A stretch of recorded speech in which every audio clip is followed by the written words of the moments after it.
Bismillah, hai assalamualaikum. Welcome back to my YouTube channel. Apa kabar teman-teman semuanya? Semoga sehat dan bahagia selalu. Amin amin ya rabbal alamin. Terima kasih sudah klik video ini. Hari ini saya mau share tentang pengaturan budgeting gaji harian ya. Tapi yang khusus yang ini sebenarnya gaji bulanan yang jumlahnya 50.000 dikali 30. Jadi 1,5 juta per bulannya. Nanti di video berikutnya akan saya buatkan yang metode hariannya ya.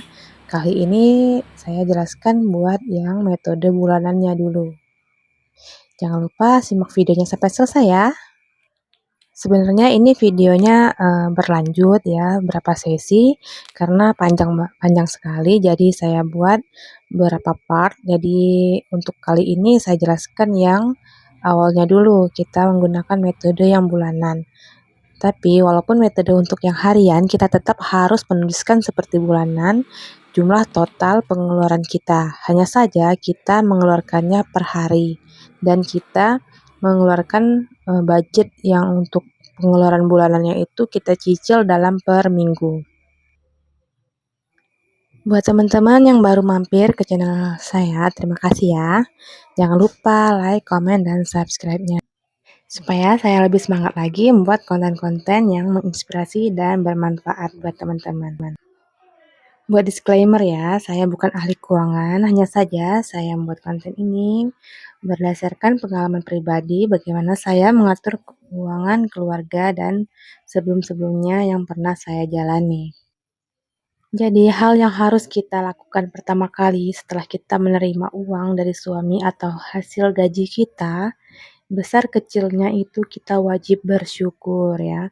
Alhamdulillah sesuai kepercayaan kita masing-masing. Jika kita beragama Islam, kita bersyukur pada Allah Subhanahu wa taala karena kita sudah diberikan rezeki yang cukup. Insya Allah kita bisa mencukupinya dengan cara mengatur sebaik mungkin. Kemudian kita berdoa semoga kedepannya diberikan rezeki yang lebih lagi dan lebih barokah. Dan ditambah lagi kita usahanya, jika kita punya ide kita realisasikan, kemudian kita tawakal apakah itu berhasil atau tidak usaha kita, kemudian jika ada atau tidak tambahan rezeki itu, keuangan tadi, kita tetap tawakal dan kelola sebaik mungkin. Jadi kalau masih pendapatan 50.000 per hari, ini saya akumulasikan dalam per bulan langsung atau gaji 1,5 juta dalam per bulan. Jadi kita sebisa mungkin mengaturnya untuk keuangan keluarga, insya Allah cukup. Sedikit banyak itu cukup ya, yang besar itu dalam hidup gaya hidup bukan kebutuhan hidup. Jadi kita belajar untuk mengatur kebutuhan hidup terlebih dahulu. Kalau keinginan itu manusia itu tidak terbatas. Kalau manusia itu semakin tinggi derajatnya, semakin tinggi levelnya, semakin tinggi pula keinginan dan gengsinya. Dalam hal gaji 1,5 juta ini ya, kasusnya tanggungan keluarga itu ada 2 orang dewasa, ayah, ibu, dan satu orang anak balita. Jadi belum ada kebutuhan uang SPP dan iuran-iuran sekolahnya dan jajan sekolah lainnya ya. Jadi ini asumsinya kita ambil untuk kasus tanggungan 2 dewasa dan 1 orang balita. Buat teman-teman yang tanggungannya berbeda-beda atau sesuaikan dengan keluarga masing-masing, jadi kita tidak harus menjadi patokan seperti ini ya. Yang penting metodenya yang kita gunakan sama. Kalau saya menggunakan metode yang pertama giving. Giving itu kita sebisa mungkin sekecil apapun rezeki kita sisihkan untuk memberi. Baik kepada siapapun ya, kita memberikan pada tetangga atau orang yang kita lihat layak untuk mendapatkan rezeki dari kita, ya kita berikan. Semoga itu bisa menjadi jalan kita untuk mendapatkan rezeki yang lebih banyak lagi ke depannya.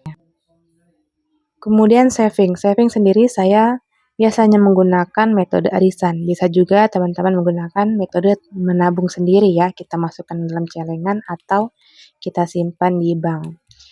Nah, terserah masing-masing. Yang penting kalau kita main arisan itu kita pastikan dulu terpercaya dan amanah. Kemudian uangnya tadi jangan langsung kita belikan untuk hal-hal yang konsumtif, tapi kita saving untuk hal-hal yang pertama, untuk dana darurat, kemudian Kalau kita punya anak ya untuk kebutuhan anak, misalnya dia mau sekolah TK, SD, SMP, dan lain sebagainya.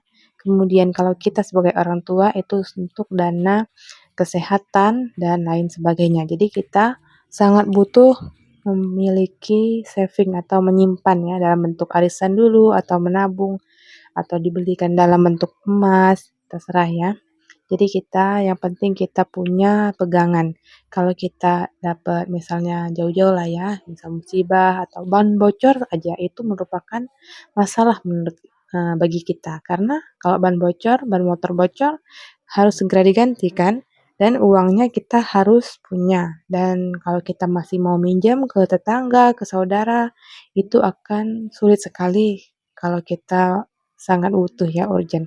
Jadi sebisa mungkin kita menabung walaupun sedikit. Di sini saya savingnya 25.000 per minggu. Buat teman-teman boleh juga di saving misalnya 10.000 per minggu, 20.000 per minggu. Yang penting kita ada savingnya ya.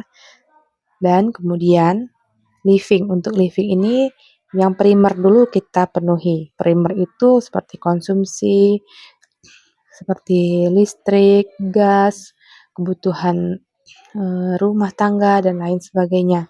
Transportasi, pulsa juga termasuk primer sekarang ya, karena kalau tidak ada pulsa itu kita mengalami kesulitan juga dalam berkomunikasi, apalagi zaman sekarang itu udah serba online ya. Tapi terserah masing-masing kalau bunda-bunda di sana masih bisa tanpa menggunakan pulsa atau kuota, ya kita lebih bagus lagi ya uangnya bisa di-saving atau kita alokasikan ke kebutuhan yang lainnya. Nah, untuk living sendiri bisa kita sesuaikan dengan kebutuhan masing-masing keluarga, tidak harus sama. Misalnya anaknya masih menggunakan Pampers, ya kita masih menganggarkan kebutuhan Pampers.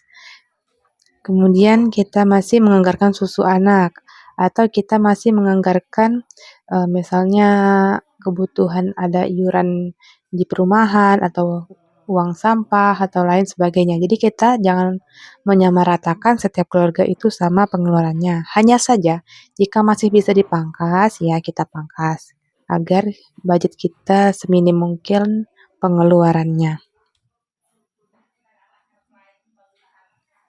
Kalau transportasi itu sangat primer juga, apalagi misalnya suaminya kerja jauh ya butuh transportasi, atau istrinya juga kerja, itu juga butuh uang bensinnya ya.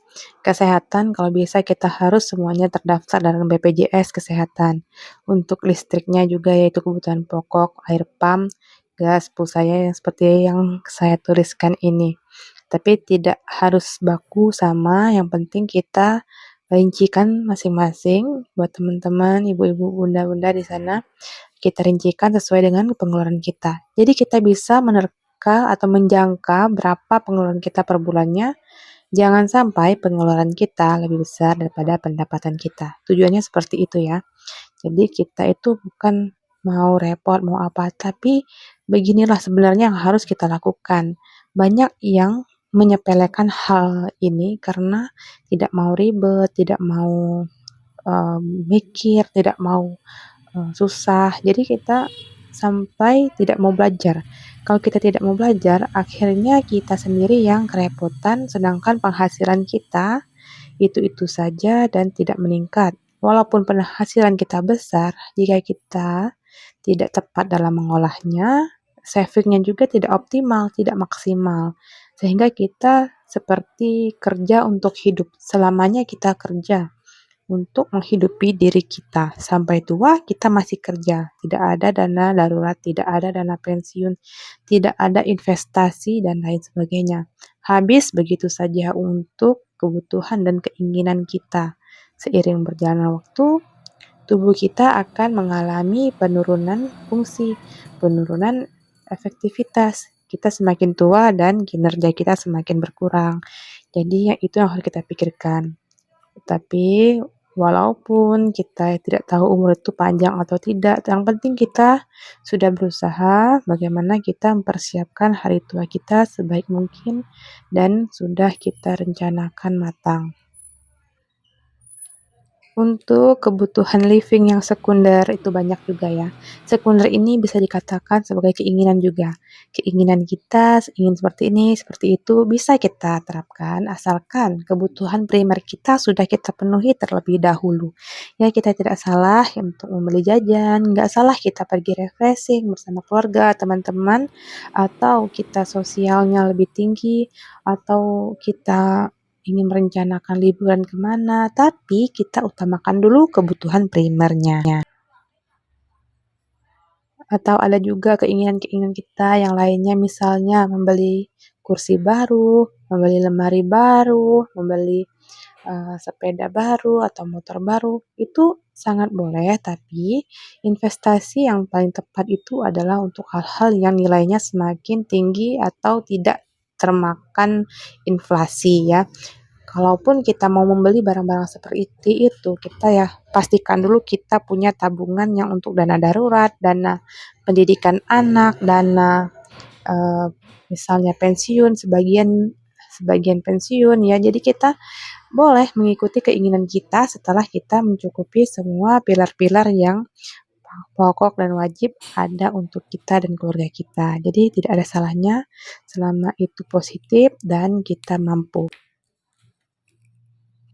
Nah, di kasus ini saya alokasikan juga ya untuk sekundernya itu jajan ada 50.000, refreshing 50.000, sosial 30.000.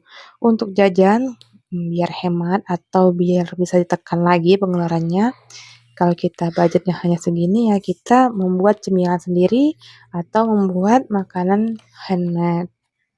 Makanan dari homemade ya, makanan dari rumah kita, tangan kita sendiri. Kemudian untuk refreshing-nya nggak harus jauh, yang penting kita bisa membawa keluarga kita ke tempat-tempat yang menyenangkan seperti taman dan lain sebagainya. Sosial ini biasanya kondangan yang nggak harus tiap minggu kita kondangan, tapi sebenarnya itu juga menjadi pengeluaran wajib kita kalau kondangan terlalu padat ya. Kemudian ini sudah totalnya 1.400.000, sisanya 100.000 untuk dana darurat. Dana darurat di sini adalah seperti cadangan lah ya, misalnya beras habis atau air pam totalnya lebih tinggi daripada bulan sebelumnya atau transportasi uangnya kurang dan lain sebagainya. Nah, inilah untuk budgeting jika penghasilan 50.000 per hari atau 1,5 juta dalam per bulannya. Ya, ini no hutang ya teman-teman. Jadi kita jika ada hutang maka untuk kebutuhan primernya kita tuliskan dulu total hutang yang ingin kita cicil. Jadi disesuaikan dengan kondisi keluarga masing-masing. Terima kasih. Cukup sekian dulu penjelasan video ini ya. Sampai jumpa di video selanjutnya. Jangan lupa like, comment, dan subscribe-nya. Wassalamualaikum warahmatullahi wabarakatuh. Bye-bye.